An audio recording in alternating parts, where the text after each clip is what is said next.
Hi. I want to start off by saying that when I got a phone call asking to speak and an email asking to speak at BOF, my first reaction was, "Are you sure you want me? I'm not in fashion." And when then they came on to start telling me that, well, this is about expressing, voices and about people who are game changers, I was extremely flattered, and I'm very humbled to be here today. So, from the bottom of my heart, thank you. I'm really flattered. So I like to start off this thing by basically kind of telling you who I am, and I always start off by being really, I speak from the heart, so let me be natural. I'm really nobody special, and I say that with all sincerity. I'm nobody special. And I am now one of these VC. Oh, wait, sorry. So I kind of want to tell you about my journey because usually what happens is everybody says to me, "How did you become a tech entrepreneur? How did you become one of the top women venture-funded companies?" And I kind of want to tell you a little bit about the journey because this is where I am. But how did I get here? So let me just tell you a little bit about me. So I start off by saying that these are my mom and dad. I'm Palestinian, so just saying the word Palestinian is a controversial thing in itself. And these are very traditional Middle Eastern parents, and I come from middle class, very educated Middle Eastern parents, and their entire dream for me was, when are you going to get married? When are you going to get married? When are you going to have grandkids for us? And my parents are extremely traditional, and they're refugees. So in their refugee mentality, their whole passion in life was security. They wanted security for me. So they kept nagging me, "Are you going to get married? Are you going to get married?" And like that was all that was embedded in my life, is that if I don't get married and have kids, then I'm nobody. So I went out on this hunt. I got a college degree. I have a finance degree. I didn't go to Stanford or Harvard. I don't have MBAs or anything like that. And I came across a guy who was a Silicon Valley legend, and I got engaged. So my God, they were like, "Yes, you hit the jackpot." So just to kind of give you a little idea, this is the house of the guy I was engaged to. Came along with a big diamond ring, and I just hit the jackpot. They were happy. Everybody was happy. But the problem was I wasn't happy. I started asking myself, what did I accomplish in my life? Who am I? And all the things that most women go through in their lives. Like, okay, I landed the guy with the big house, but what did I do? And then slowly I started second guessing myself and feeling bad about myself. I was just like, well, wait a minute, who am I? And then something I realized, that if you don't know who you are and you don't feel good about yourself, then the partner that you're with isn't going to feel good about you either.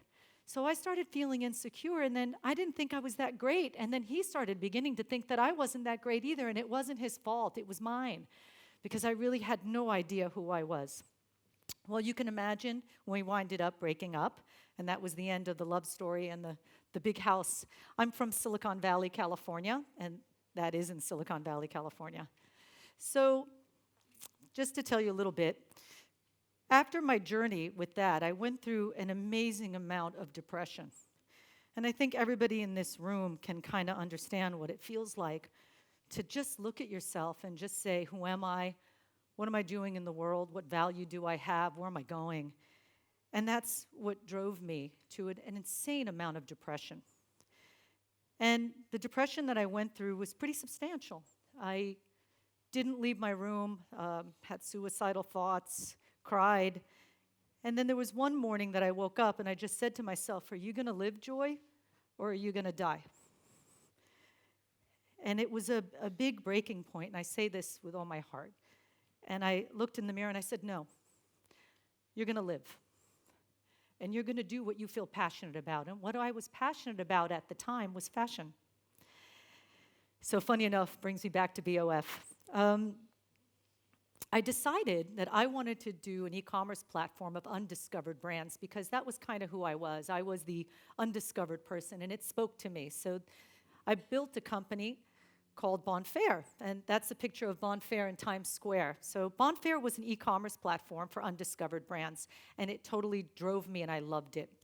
How did I get from there to here? And what I did was I started believing in myself. I started saying, why is everyone telling me I can't do it? I don't have an Ivy League degree. Why is everyone telling me that I can't? Why can't I change that I can't to I can? And something really incredible happened. When you change your thoughts, you change your reality. And that has been the biggest thing in my life. Changing this has changed my life. Instead of thinking negatively about myself, I said, every time I think of a negative thought, I'm going to think about the fact that I can instead of I can't. And guess what? I did. I took my Rolodex from Silicon Valley and I pounded down every single door that anybody would even listen to me. I called everybody, anyone that I knew, and I said, listen to me. I banged down every venture capitalist door in Silicon Valley, and everyone told me, you can't do it, Joy. You can't do it. You're a woman. You have no background to do this. No one's going to believe in you, and no one's going to give you any money. And I refused. I refused to believe it. I was a bull in a china closet, and I made no apologies for it. And that relentless attitude got me funded. I raised millions of dollars for my company, Bonfire, and my company went on to be acquired by Moda Operandi in a merger and acquisition deal, which everybody, I hope, knows who that is. I was very proud of that fact. So from Bonfire, I went on to discover another company called Fetchr. When you raise money in Silicon Valley and you have an exit, it's always easier to get more money because then you can go back to the venture capitalists and say, hey, I did it. Can I do it again?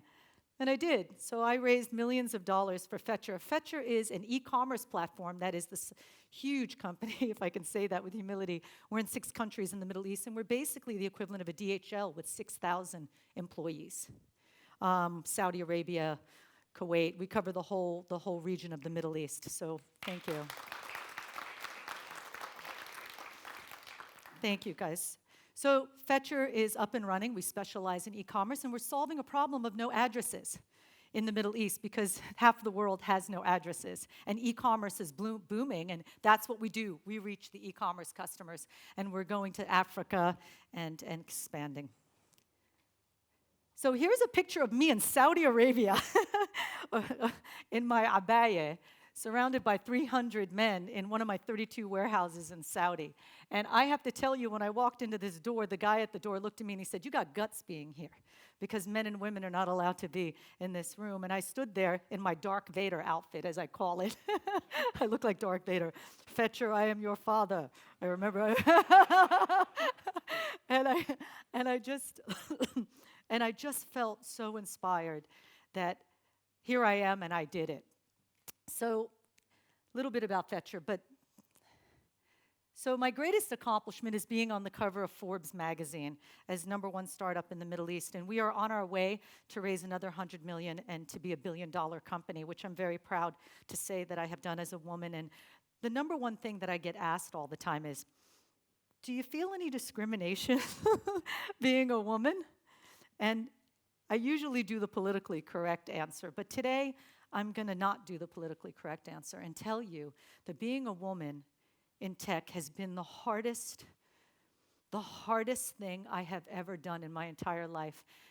Of all funding in Silicon Valley, only 2.7% go to women founders who have raised a Series A and above. I've done it twice, making me probably the 1% of all women. And being a woman in tech is the hardest thing I've ever done because every day I fight. That bull in a china closet spirit drives me every single day. I am relentless.